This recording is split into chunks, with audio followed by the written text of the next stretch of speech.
पर शुबहा दूर करने के लिए मुल्क भर में रैलियां। वजीर दाखिला अमित शाह ने की कर्नाटक की हेली में रैली। कहा CAA में किसी की भी शहरियत छीनने का इल्ज़ाम नहीं। कांग्रेस पर लगाया लोगों को गुमराह करने का इल्ज़ाम। JP नड्डा ने अपोजिशन पर लगाया गलतफहमियां पैदा करने का इल्ज़ाम।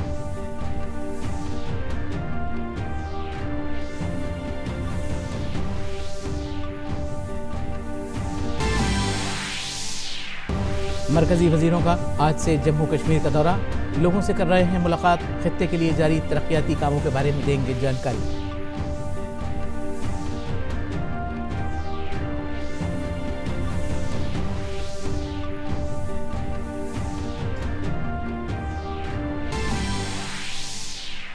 जम्मू कश्मीर में प्रीपेड फोन और SMS खिदमत बहाल। जम्मू, कुपवाड़ा, बांदीपुरा और कश्मीर डिवीजन के 10 जिलों में post paid 2G mobile internet खिदमत बहाल।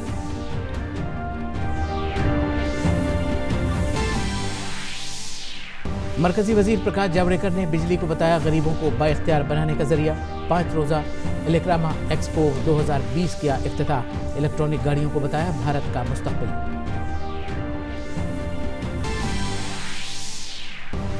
और गुवाहाटी में मुनक़िदा खेलो इंडिया यूथ गेम 2020 में तमगों की फहरिस्त में महाराष्ट्र सरे फहरिस्त। कुश्ती, निशानेबाजी और बॉक्सिंग में हासिल किए तमगे।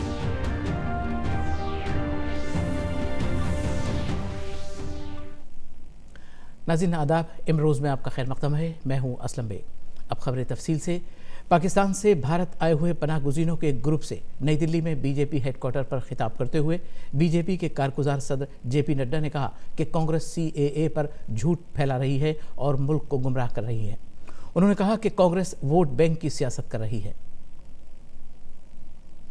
इन्होंने राजनीतिक रोटियों को सेकने के लिए वोट बैंक की राजनीति को ध्यान में रखते हुए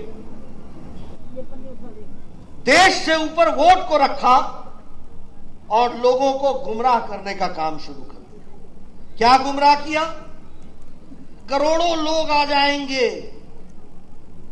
देश कैसे चलेगा? अरे आएंगे नहीं, ये कानून उसके लिए है जो है यहां पर आए हुए हैं। ये कानून ऐसा है जो नागरिकता लेता नहीं है, नागरिकता देता है, सिर्फ देता है। इसको भी समझना चाहिए। लेकिन गुमराह करने का काम पकड़ा हुआ है, गुमराह कर रहे हैं और इससे हमको बचने की आवश्यकता है।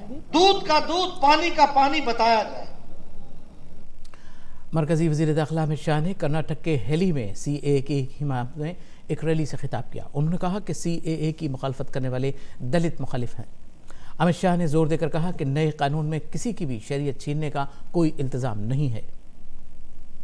ये जो विरोध कर रहे हैं CAA के, उनको मैं पूछना चाहता हूं, पाकिस्तान, बांग्लादेश और अफगानिस्तान से आए हुए दलित भाइयों का विरोध कर कर अब क्या प्राप्त कर लोगे? क्या प्राप्त करना चाहते हो? और CAA का जो विरोध कर रहा है वो दलित विरोधी है मित्रों, दलित विरोधी है। ये आप जानकर रखो। जब चुनाव के मैदान में उतरोगे, इस देश का दलित समाज बुद्ध के पुतले पर, भगवान बुद्ध के पुतले पर तोप के गोले चलाने वाले का हिसाब पूछेगा। अमित शाह ने कहा कि कांग्रेस CAA पर लोगों को गुमराह कर रही है। राहुल बाबा, आप क्या मानते हो कि आप भ्रम फैला दोगे और भारतीय जनता पार्टी के कार्यकर्ता ऐसे ही बहते रहेंगे? मित्रों, इन्होंने CAA पास होने के बाद देश भर में भ्रम फैलाने का काम किया, देश के माइनॉरिटी के लोगों को गुमराह करने का काम किया है, मुसलमान भाइयों को डराने का काम किया है। वो कहते हैं इससे मुसलमानों की, यहाँ के मुसलमानों की नागरिकता चली जाएगी। राहुल बाबा, मैं आपको इस मंच पर से चैलेंज देने आया कि पूरा नागरिकता कानून को पढ़िए। अगर इसकी कोई भी क्लॉज के अंदर किसी की नागरिकता लेने की बात आपको दिखाई पड़ती है तो स्थान और समय तय करिए। हमारा प्रहलाद जोशी आपके साथ चर्चा करने के लिए तैयार है। शरीयत तरमीमी कानून की हिमायत में पाकिस्तान से भारत आए हिंदू पनाह गुज़ीरों ने हुकूमत का शुक्रिया अदा किया। हज़ारों की तादाद में हरियाणा और दिल्ली के अलग अलग इलाकों में रहने वाले हिंदू पनाह गुज़ी जंतर मंतर पर पहुंचे। उनका कहना है कि उनके साथ पाकिस्तान में जुल्म होता था। इन पनाह गुज़ीरों से बात की हमारे नुमाइंदा नीरज सिंह ने। नागरिकता संशोधन कानून के समर्थन में बड़ी संख्या में जो पाकिस्तान से हिंदू शरणार्थी भारत पहुंचे थे वो इस समय दिल्ली में आए हैं। सबसे पहले ये जंतर मंतर पर ये लोग इकट्ठे हुए थे और इसके समर्थन में इन्होंने जंतर मंतर पर एक मार्च भी निकाला था। आप अगर देखें पीछे तो बड़ी संख्या में ये हिंदू शरणार्थी हैं जो पाकिस्तान से आए हैं और इसमें ज़्यादातर वो शरणार्थी हैं जो काफ़ी गरीब हैं, पिछड़े हैं। ये लोग दिल्ली में रहते हैं। इसके अलावा जो हरियाणा है वहाँ से भी बड़ी संख्या में जो लोग हैं यहाँ पर पहुँचे हैं, जिनका धार्मिक आधार पर उत्पीड़न हुआ था। इतना उत्पीड़न हुआ कि इन्होंने पाकिस्तान को छोड़ दिया और इस समय अब इस कानून के समर्थन में यहाँ पर पहुँचे हैं। पूरी आस जगी है। हम भारत सरकार का बहुत बहुत धन्यवाद करते हैं। पाकिस्तान में हमारे लोगों के साथ बहुत ही दुर्व्यवहार होता है। हमारी बहन बेटियों को उठा लिया जाता है, हमारे लोगों को ज़बरदस्ती धर्म परिवर्तन कराया जाता है, हमारे लोगों की हत्याएं कर दी जाती हैं। जैसे ये मोदी सरकार ने ये बनाया है, अमित शाह ने बनाया है, हमारे लिए तो बहुत किया है, बहुत इतना किया है। मेरा नाम अमीर चंद है। मैं 2014 में पाकिस्तान सिंध सक्खर से आया हुआ हूँ और वहाँ पता नहीं कितनी समस्याएं थी। हम जब से आए हैं कोई दूसरे प्रधानमंत्री आए, किसी ने हमारी देख रेख नहीं करी। मोदी सरकार ने, हम अभी तक झुग्गियों में रह रहे हैं, लेकिन जो कानून पास किया है ये हमारा पूरा समाज खुश है। आपको क्या परेशानी थी पाकिस्तान में और आप कहाँ से आई हैं पाकिस्तान में? हम पाकिस्तान से आए हैं, सक्खर से, और वहाँ ये परेशानी थी, ना पढ़ाने देते बच्चे, ना पढ़ने देते, ना पढ़ाने के लिए अपना कानून चलाते। जाते तो बोलते पहले हमारा पढ़ाई करो और घर में बताओ मत, जो ना पढ़ते हैं तो मार देते, घर स्कूल से निकाल देते। जिस तरीके से नागरिकता संशोधन कानून आया है, इनकी जो परेशानियां थी वो अब इनको उम्मीद है कि वो दूर हो जाएंगी। कैमरामैन गोपाल दास के साथ नीरज सिंह, डीडी न्यूज़, दिल्ली। जम्मू कश्मीर में मकामी प्रीपेड मोबाइल सर्विस पर वॉइस और SMS सर्विस का बहाल कर दी जाएंगी। जम्मू कश्मीर के प्रिंसिपल सेक्रेटरी रोहित कंसल ने इस बात की जानकारी दी है। उन्होंने बताया कि जायजे के बाद मजाज अफसर ने आज यह हिदायत दी है। Competent authority has ordered today that voice and SMS facility shall be restored on all local prepaid SIM cards across the Union Territory of Jammu and Kashmir. Further, in order to consider provision of mobile internet connectivity on such SIM cards, the telecom service providers shall initiate the process of verification of credentials for these subscribers as per available norms for postpaid subscribers. Rohit Kansal ने बताया कि white listed website को access करने के लिए जम्मू के सभी 10 अजला और कश्मीर डिवीजन के कुपवाड़ा और बांदीपुरा में पोस्टपेड मोबाइल पर 2G मोबाइल डेटा की इजाज़त होगी। बडगाम, गांदरबल, बारामूला, श्रीनगर, कुलगाम, अनंतनाग, शोपियां और पुलवामा में मोबाइल इंटरनेट सर्विस फिलहाल बहाल नहीं होगी। 2G mobile data services on postpaid mobiles for accessing whitelisted sites shall be allowed in all 10 districts of Jammu division and to begin with in the 2 revenue districts of Kupwara and Bandipura in the Kashmir division. Mobile internet connectivity shall however remain suspended in Srinagar, Badgam, Ganderbal, Baramulla, Anantnag, Kulgam, Shopian and Pulwama. Jammu Kashmir में दफ़ा 370 की मनसूखी के बाद पहली मरतबा मरकज़ी हुकूमत ने बड़ी पहल की है। मरकज़ के 36 वज़रा आज से जम्मू कश्मीर के पार्लिमानी हलकों से लेकर ब्लॉक सतह तक दौरा करेंगे। ये वज़रा 18 से 24 जनवरी तक जारी रहने वाले इस दौरे में रियासत के तकरीबन हर हिस्से में अवाम के साथ बातचीत करेंगे और दफ़ा 370 की मनसूखी के बाद हुकूमत की तरफ से रियासत के लोगों की फलाह व बहबूद के लिए जारी मुख्तलिफ स्कीमों और प्रोग्रामों की मालूमात फराहम करेंगे। ये वज़रा जम्मू में 51 और कश्मीर में 8 मकामात का दौरा करेंगे। खबर यह भी है कि बहुत से वज़रा जो इस ग्रुप का हिस्सा नहीं हैं फरवरी में जम्मू कश्मीर का दौरा कर सकते हैं।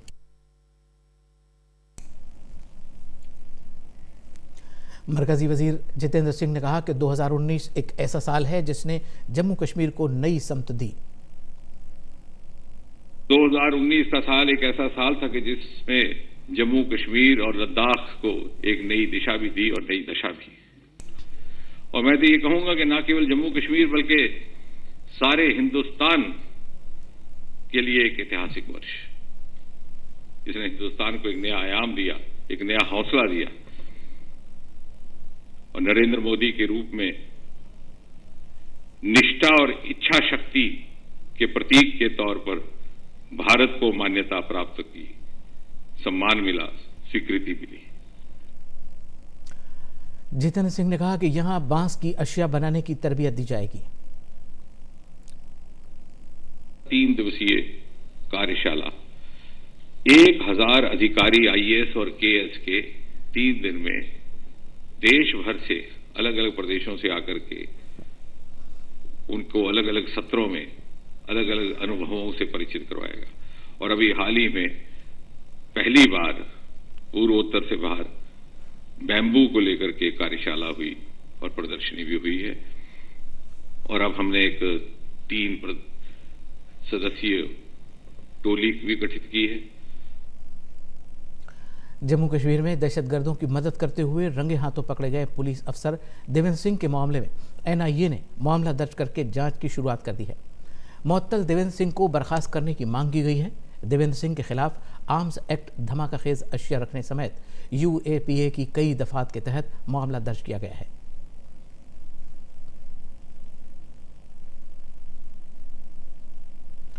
दिल्ली की कड़कड़डूमा अदालत ने गुड़िया इज्तिमाई इस्मत दरी मामले में प्रदीप कुमार और मनोज शाह को 5 साल की बच्ची के अगवा और इज्तिमाई इस्मत दरी का कसूरवार करार दिया है। मामले में सजा का ऐलान 30 जनवरी को किया जाएगा। ये संगीन वाकया अप्रैल 2013 में हुआ था। इस मामले में मजमूई तौर पर 59 गवाहियां हुई। दोनों के खिलाफ पुलिस ने जान से मारने की कोशिश, इज्तिमाई इस्मत दरी, अगवा, सबूत मिटाने और पॉक्सो के तहत मुकदमा दर्ज किया था। गुड़िया की जिस वक्त इस्मत दरी हुई थी उस वक्त वो 5 साल की मासूम बच्ची थी। इस्मत दरी के बाद दोनों मुलजिमीन ने गुड़िया को जान से मारने की कोशिश की थी। निर्भया इज्तिमाई इस्मत दरी और कत्ल मामले में कसूरवार पवन की अर्जी पर सुप्रीम कोर्ट 20 जनवरी को समाअत करेगा। कसूरवार पवन ने सुप्रीम कोर्ट में अर्जी दाखिल करके दिल्ली हाई कोर्ट के फैसले को चैलेंज किया है। पवन ने सुप्रीम कोर्ट में अर्जी दाखिल करके कहा है कि जुर्म के वक्त वो नाबालिग था। दिल्ली हाई कोर्ट ने कसूरवार पवन के नाबालिग होने की अर्जी मुस्तरद कर दी थी। ये बात इससे पहले अपीलों में भी दिखाई जा चुकी है, जिन्हें अदालत मुस्तरद कर चुकी है। ये अर्जी तब दायर की गई थी जब ज़ेनी अदालत ने कसूरवारों को फांसी देने के लिए नई तारीख 1 फरवरी तय की है। मरकजी वज़ीर दाखिला अमित शाह ने आज बेंगलुरु में वेदांत भारती के प्रोग्राम में हिस्सा लिया। अपनी तकरीर में उन्होंने कहा कि हमारे लिटरेचर, उपनिषदों और वेदों में जो इल्म है उसे मौजूदा तालीम के साथ बच्चों को देना बहुत ज़रूरी है। इस प्रोग्राम को वेदांत भारती बखूबी निभा रहा है। हमारे वेदों में, उपनिषदों में, हमारे पौराणिक साहित्य में जो सार गर्भित ज्ञान पड़ा है, वो ज्ञान को आज की शिक्षा के साथ बच्चों को देना और अपने जीवन को आगे बढ़ाने के लिए एक उचित पथ पर ले जाना, ये बहुत जरूरी है। और वेदांत भारती 20 वर्षों से बच्चों में और युवाओं में वेद, उपनिषद और शास्त्र के गूढ़ रहस्यों को बहुत सरल तरीके से पहुंचाने का काम करती है।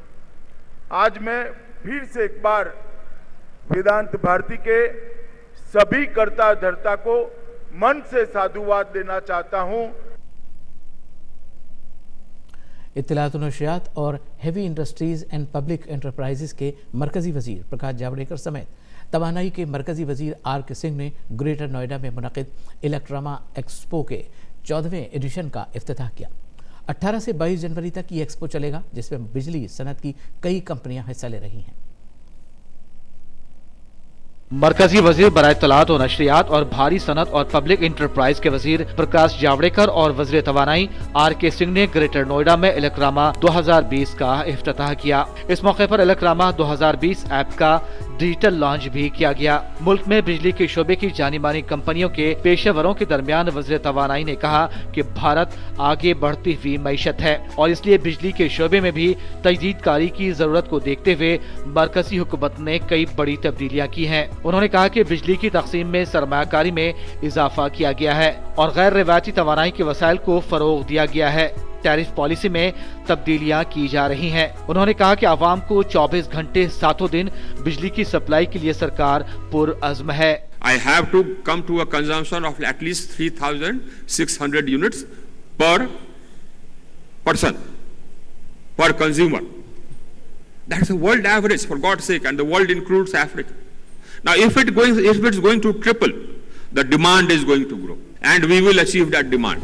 मरकजी वजीर बराए इत्तलात और नशरियात और भारी सनत और पब्लिक एंटरप्राइज के वजीर प्रकाश जावड़ेकर ने कहा कि 3.5 करोड़ घरों में बिजली नहीं थी, लेकिन आज हर एक तक बिजली पहुंची है। गरीब के घर बिजली आना सबसे बड़ी हौसला अफजाई है। उन्होंने कहा कि भारत जब 6% की रफ्तार से आगे बढ़ रहा है तो यकीनी तौर पर बिजली की ज्यादा मांग होगी। इलेक्ट्रिकल गाड़ियां भारत का मुस्तकबिल है। उन्होंने कहा कि आलमी सतह पर मुकाबले के लिए हमें इस शोबे में तहकीक की जरूरत है। अपनी मसनूआत को और बेहतर बनाने की भी हमें जरूरत है। बिजली घर में आना केवल सुविधा नहीं है, गरीब के लिए एक जबरदस्त एम्पावरमेंट है, यह हमें समझना चाहिए। बिजली is a main source of inspiration.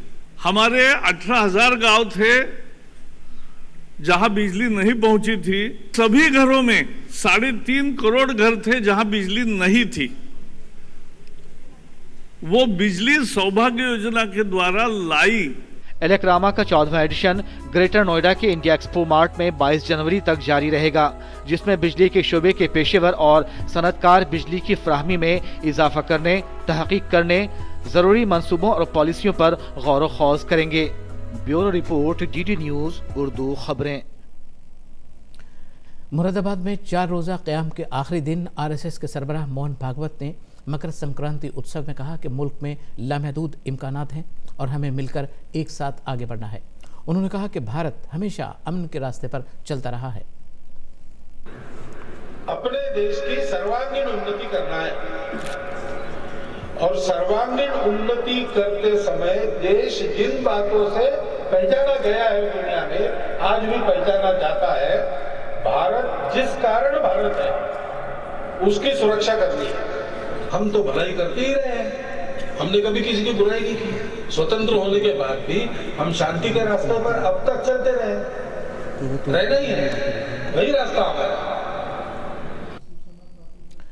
वज़ारत ख़ज़ाना ने वज़ीर आज़म नरेंद्र मोदी के सबके लिए घर की अहद बस्तगी के बारे में ट्वीट किया है। ट्वीट में 2022 तक भारत को नई बुलंदियों पर पहुंचाना, सभी के लिए घर की तामीर की वजाहत की गई है। वजारत ने देही तरक्की के लिए बजट में किए गए वादों के मुताबिक घर तकसीम करने पर जोर दिया है। इसमें प्रधानमंत्री आवास योजना ग्रामीण के मकसद को 2022 तक सभी को मकान देने के निशाने को हासिल करना है।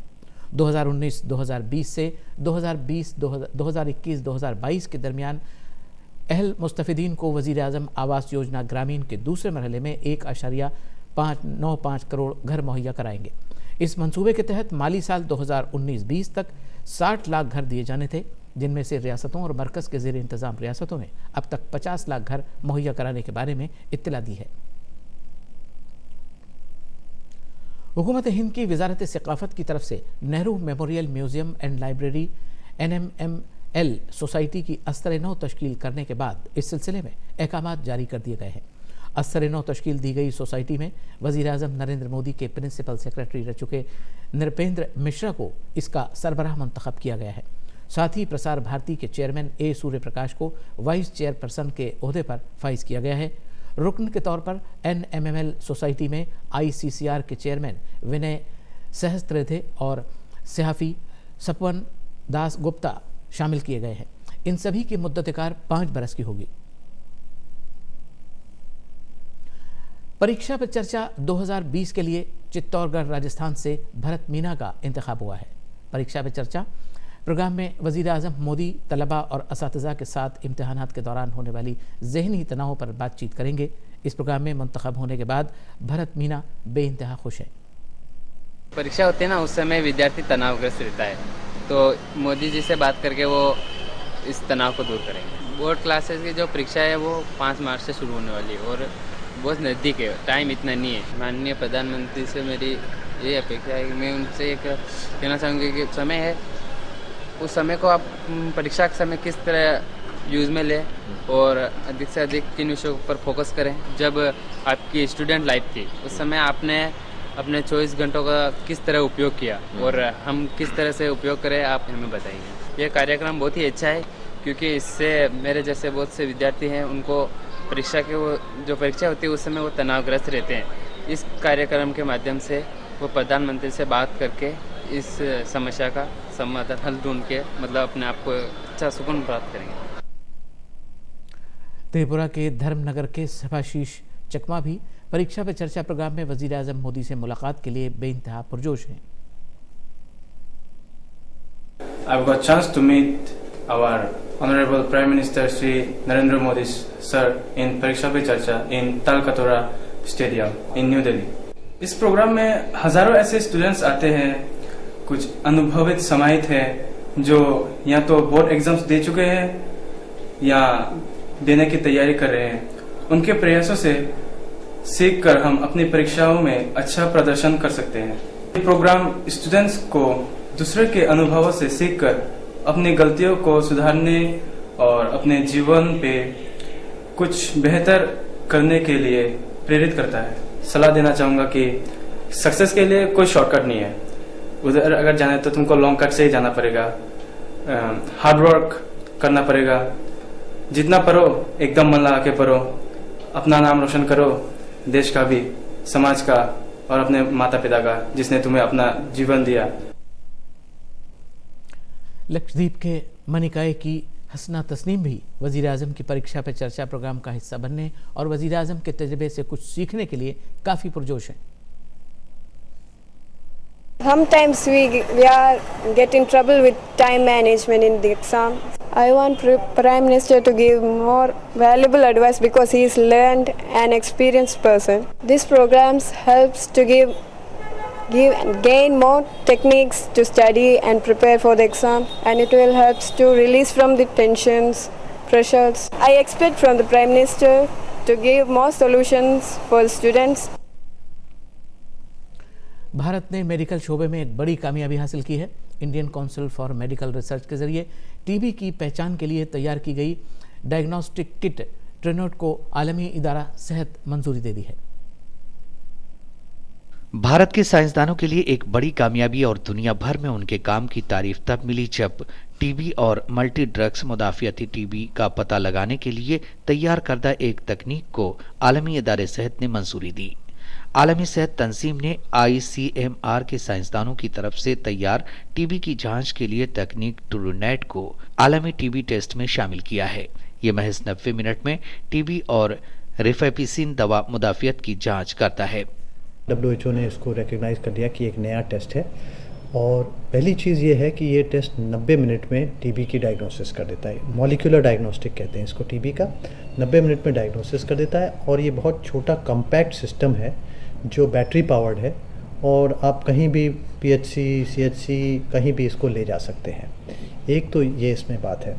दूसरी चीज़ है इसकी जो बैटरी है वो सोलर पावर भी हो सकती है, तो इसको वहाँ भी इस्तेमाल करते हैं। तीसरी चीज़ ये बहुत सस्ता है, बट हम लोग का ये पहला मेक इन इंडिया का सक्सेसफुल प्रोग्राम है टीबी के लिए। ये तकनीक न सिर्फ टीबी जांच की लागत और वक्त को कम करती है बल्कि आलमी सेहत तंजीम की मंजूरी और हिमायत देने से कम और औसत आमदनी वाले मुल्क भी इस तकनीक को खरीद सकते हैं, जिससे यह तकनीक तरक्की पजीर ममालिक में टीबी बीमारी के खात्मे की समत में अहम किरदार अदा कर सकती है। क्योंकि ये सस्ता है, फील्ड में काम कर सकता है और लो मिडिल इनकम कंट्रीज़ के लिए भी ये बहुत बड़ी उपलब्धि होगी, तो एक्सपोर्ट के लिए भी बहुत अच्छा रहेगा हिंदुस्तान से सारी कंट्रीज़ के लिए। भारत में इस वक्त तकरीबन 24 लाख टीबी के मरीज हैं और भारत ने 2025 तक टीबी के खात्मे का हदफ रखा है। उम्मीद है कि इस नई तकनीक से जहां एक तरफ टीबी की जांच में वक्त कम लगेगा, वहीं इसे दूर दराज के इलाकों में भी इस्तेमाल किया जा सकेगा जहां बिजली नहीं है और भारत इसे दूसरे मुल्कों को बरामद भी कर सकता है। नितेंद्र सिंह की रिपोर्ट, DD न्यूज़ उर्दू खबरें। नेपाल हुकूमत ने 1 जनवरी से विजिट नेपाल 2020 मुहिम का आगाज किया है। इस मुहिम का मकसद नेपाल में सियाहती शोबे के फ़रोग के साथ साथ रवां साल में 20 लाख सयाहों को मुतवज्जे करना है। पेश है नेपाल के अहम सियाहती मकाम पोखरा से हमारे नुमाइंदे राजकुमार की खुसूसी रिपोर्ट। झीलों के खूबसूरत शहर पोखरा को नेपाल की सियाहती राजधानी माना जाता है। अन्नपूर्णा पहाड़ी सिलसिले में वाक़ पोखरा काठमांडू से तकरीबन 200 किलोमीटर मगरिब में वाक़ है। सारंगकोट समेत पोखरा में सयाहों के लिए कई तवज्जो के मरकज हैं। तुलुए आफ्ताब और शहर की कुदरती खूबसूरती देखने के लिए हर रोज सुबह सवेरे ही सैकड़ों सयाह सारंगकोट पहुंचते हैं। I am stunned with the beauty, the divine magnificence and the vibration that this place lends to the human soul. I think I will come back over and over again, not just to see the beauty but to experience the divinity. बहुत अच्छे मंदिर हैं, temple हैं, देखने की भी अच्छी अच्छी चीज़ें हैं जो हमको पहली बार अनुभव हुआ यहाँ के। नेपाल का वैसे पूरे वर्ल्ड में नाम पहले से ही है और धीरे धीरे यहाँ अच्छा प्रोग्रेस होता भी जा रहा है टूरिस्ट के माध्यम से और अच्छा होने वाला भी। आलमी अमन स्तूप पोखरा शहर की खूबसूरती देखने का एक और अहम सियाहती मकाम है। यहाँ से अन्नपूर्णा पहाड़ी सिलसिला, पोखरा शहर और मशहूर फेवा झील का बड़ा ही खुशगवार और दिलफरेब मंजर दिखाई देता है। पोखरा मशहूर अन्नपूर्णा सर्किट ट्रैक की बुनियाद होने के साथ ही जुर्रतमंदाना सियाहत के लिए भी जाना जाता है। यहाँ आने वाले सयाहों में पैराग्लाइडिंग सबसे ज्यादा मकबूल है। हर रोज सैकड़ों सयाह इस दिलचस्प तजर्बे का लुत्फ उठाते हैं। It was quite good. It was breathtaking upstairs, up. It was good to see the whole of Pokhara, and I wish many people would experience the same experience we had. It was a very beautiful country. बहुत बढ़िया, इतना सुंदर लगा, बहुत paragliding करी हमने काफ़ी जगह, लेकिन जो यहाँ पर नेचर है, जो यहाँ पर कहना चाहिए पहाड़ी लुक वगैरह, झरना झील वगैरह या ग्लाइडिंग का जो मज़ा यहाँ पर आया अभी तक हमें कहीं नहीं आया, जो नेपाल में मज़ा आया। हरे भरे पहाड़ों के दरमियान वाक़िफ़ फेवा झील नेपाल की सबसे मशहूर झील है। शाम के वक्त फेवा झील में कश्ती रानी एक खुशगवार तजुर्बा है। इसके अलावा झील के किनारे वाक़े बाजार पोखरा का एक और अहम सियाहती मरकज है। मकामी दस्तकारी के साथ ही आप यहाँ नेपाली खानों और रवायती नग़्मों मौसीक़ी से भी लुत्फ़अंदोज़ हो सकते हैं। तो अगली बार जब भी आप नेपाल आने का प्लान बनाएं तो इस खूबसूरत शहर को अपनी सियाहती फ़हरिस्त में शामिल करना ना भूलें।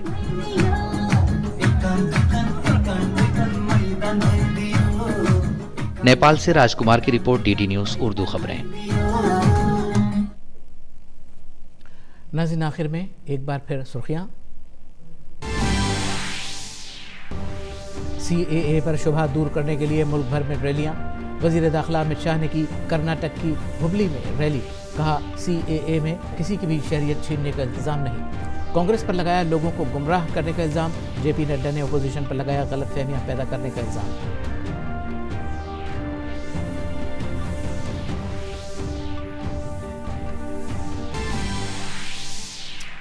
मरकजी वज़रा का आज से जम्मू कश्मीर दौरा, लोगों से कर रहे हैं मुलाकात। खित्ते के लिए जारी तरक्याती कामों के बारे में देंगे जानकारी।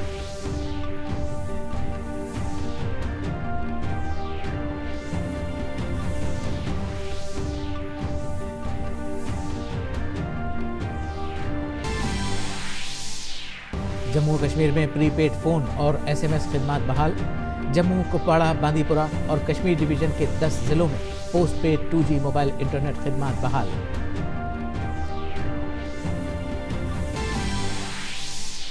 मरकजी वजीर प्रकाश जावड़ेकर ने बिजली को बताया गरीबों को बाइख्तियार बनाने का जरिया। 5 रोज़ा इलेक्ट्रामा एक्सपो 2020 का किया इफ्तिताह। इलेक्ट्रॉनिक गाड़ियों को बताया भारत का मुस्तकबिल। और गुवाहाटी में मुनक़िद खेलो इंडिया यूथ गेम्स 2020 में तमगों की फहरिस्त में महाराष्ट्र सर फहरिस्त। कुश्ती, निशानेबाजी और बॉक्सिंग में हासिल किए तमगे।